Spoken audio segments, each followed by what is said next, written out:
This clip is brought to you by SaveWithConrad.com.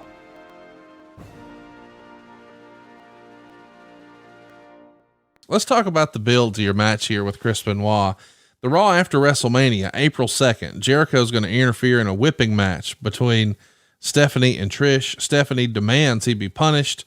So Jericho is put against you and William Regal.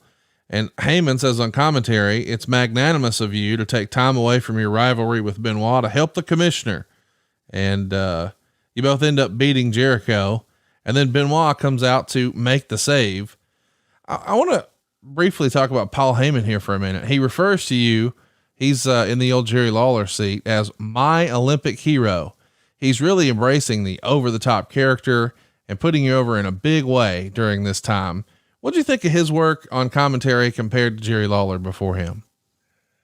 You know, Paul's different. It's not quite the same. Jerry's more comical. Yeah. Paul's more of a serious commentator, but Paul's words are fluid. They make sense. He's very articulate. He's one of the best commentaries I've ever heard. And not only that, he's one of the best promo guys I've ever heard in the business. Paul Heyman knows how to put together a promo, and he knows how to talk about wrestling better than anyone. He's very well educated in it. So let's talk about the April 5th edition of SmackDown. Regal arranges a match with you and himself against Benoit in a handicap match. And Benoit was able to control the match at first. He got the upper hand on you both. And before long, you and Regal both lock your submission moves on Benoit. So Benoit's tapping out, but you're refusing to let go of the hold.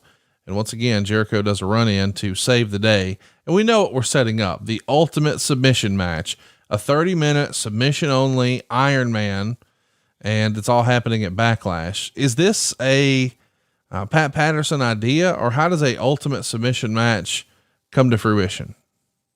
Well, the creative team came up with it. They wanted us to continue our storyline after WrestleMania. They thought of a different type of match they wanted to do. And they said, hey, we have two of the best technicians in the business. They're both submission experts.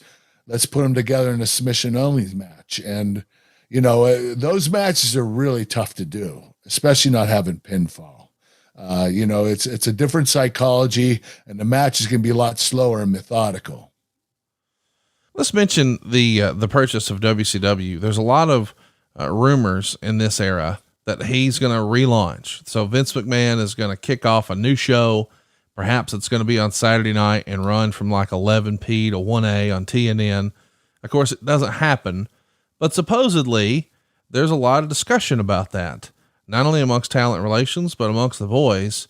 Do you remember anybody from the office ever talking to you about maybe we're going to try a WWE Nitro or something like that on Saturday night?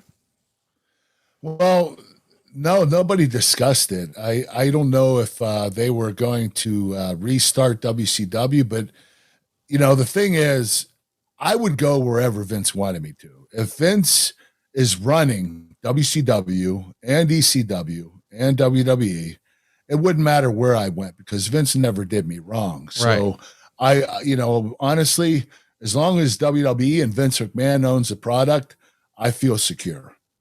Hey, it's Conrad Thompson. Thanks for checking out the podcast here on YouTube. Be sure to hit the subscribe button and the notifications bell so you get a notice anytime we upload some new content. And go save yourself some money right now. If you're in a 30-year loan or you have credit card debt, it's not a matter of if I can save you money. It's a matter of how much. Find out right now for free at SaveWithConrad.com.